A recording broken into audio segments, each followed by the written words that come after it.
Even drawings and cartoons got a better hairline than me, man. Ain't that a bitch?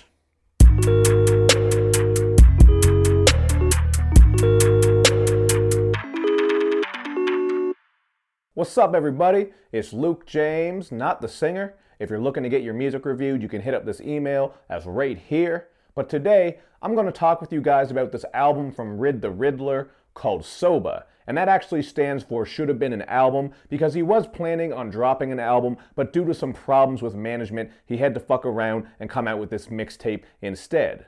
Now, Rid is an MC from Detroit, and you can check out all his links and information by checking the information box underneath this video. And when it comes to his strengths on this project, I would say that it's very easily all the fun references he makes, as well as his clever wordplay.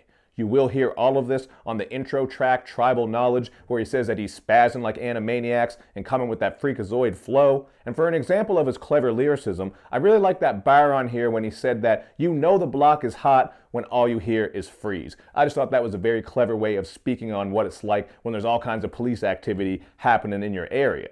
So that track would easily be one of my favorites, and another one would have to be Troublemaker, where what we get is this hazy banger, and again, he's coming with some fun references, but this time he's throwing back to some classic movies like New Jack City and Above the Rim, so he's just using some clever wordplay around these movie titles, which I thought was pretty dope. So those two tracks were definitely my favorite ones. I think Troublemaker does have a bit of a more commercial / mainstream / accessible feel to it, and you could also say the same thing about Lit, because it's just a bassy piano banger, although I would say it sounds a bit generic and familiar, like something you may have heard before, not just with the beat, just the overall sound, but also with some of his bars, because he has some lines on here that I think you may have heard before, like when he says haters can't get on his level even if they have an elevator, and then there's another line about how he's running fast in this rat race because he's after the cheese. I mean, these are just some pretty typical lines, but that's something you get with a lot of rappers who come with clever lyrics, because just like those home run hitters, they're swinging at pretty much everything, man, because that's how you come up with the good shit. You really got to just keep going with it and see what sticks. So you're going to get a couple of bars on here that might be a bit questionable, but for the most part, I think he's very clever, and that is easily one of his strengths. But I also got to say that there's not anything overly unique or creative about the sound on this project, and that's something that really holds it back. I already mentioned with the song Lit how it sounds very familiar, and then some of these songs are just very formulaic,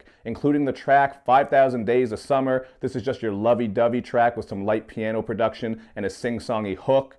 Then you got the song Bouquet, which does have a bit of a wavy beat to it, so it's pretty cool, but it drags on for about 6 minutes as he's just kicking game at a girl. So those were two of my least favorite tracks, along with Yoda. And what this one is just a pot stoner type of anthem where he's comparing the weed to Yoda, and you will get some Star Wars wordplay throughout, which does make it kind of interesting. But overall, these songs weren't really anything overly unique, and I think that's something that holds this project back. There's not really a different or distinct sound happening here. Just sounds like something you've probably heard from a lot of other rappers on the mixtape circuit in particular. And you know what? He doesn't get too deep on this project either, although he does try on the track Don't Shoot, which is a bit of a Black Lives Matter anthem. Unfortunately, this one gets a bit generic and formulaic as well, because what he's doing is name-dropping some names like Sandra Bland, and then on the hook he's just singing that Black Lives Matter. So I do appreciate the message on this track for sure, but it came together quite sloppy. I mean, he's not doing anything unique on this topic or really coming through with hard-hitting messages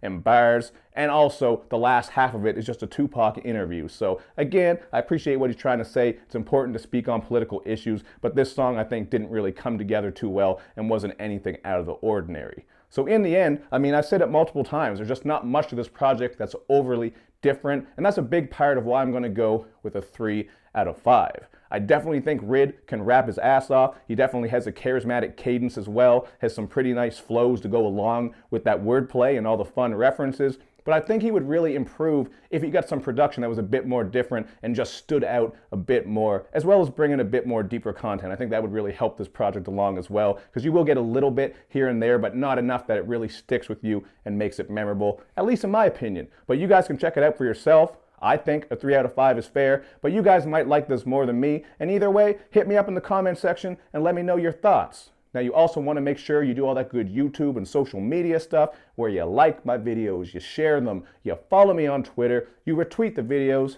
and of course, man, you got to subscribe to my channel and click like on that Facebook page. Thank you for watching, everybody. I will We'll see you next time.